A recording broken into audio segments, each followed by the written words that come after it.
Чисталык үзебездән башлана. Олы Шакмак мәктәбенең Тылсым волонтерлар отряды авылдагына түгел, район буенча да төрле чараларда катнаша. 12 активист Экояз республика күләм акциясе таләп иткәнчә, алар һәр атнада авылның аның тирә-ягындагы сулыкларның экологик торышына сизелерлек ярдәм итә алганнар.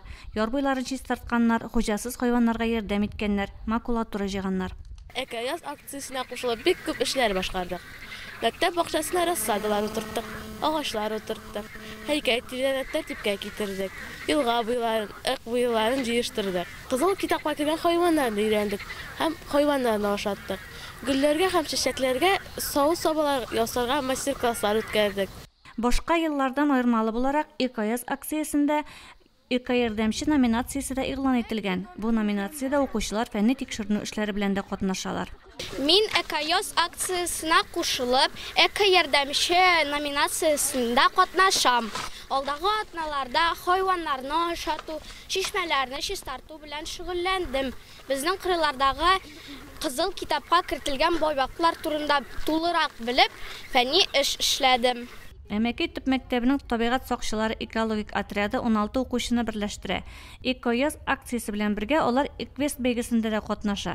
Отряд көче белән авылның Сабантуй мәйданы, урамнар, елга яр буйлары чистартылган, мәктәп ишек алдына агачлар утыртылган, 600 килограмм макулатура җыеп тапшырылган.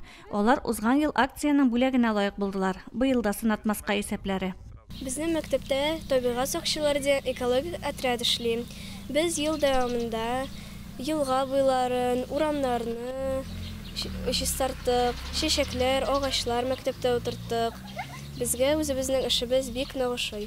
Татарстан Республикасы экология һәм табигый ресурслар министрлыгы ярдәме белән оештырылган әлеге чаралар укучыларның гражданлык активлыгын үстерүдә, авыл халкы белән бергәләп эшләүдә дә бик ярдәм итә.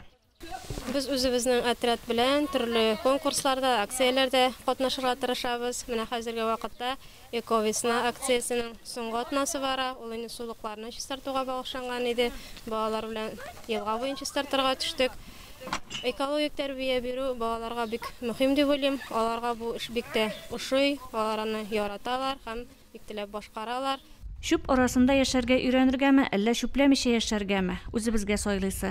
Мәктәп укучылары хезмәт белән яшәү матурлыгын тоеп, җир анабыз биргән нигъмәтләрнең кадерен белеп яшәрләр дип ышанасы килә.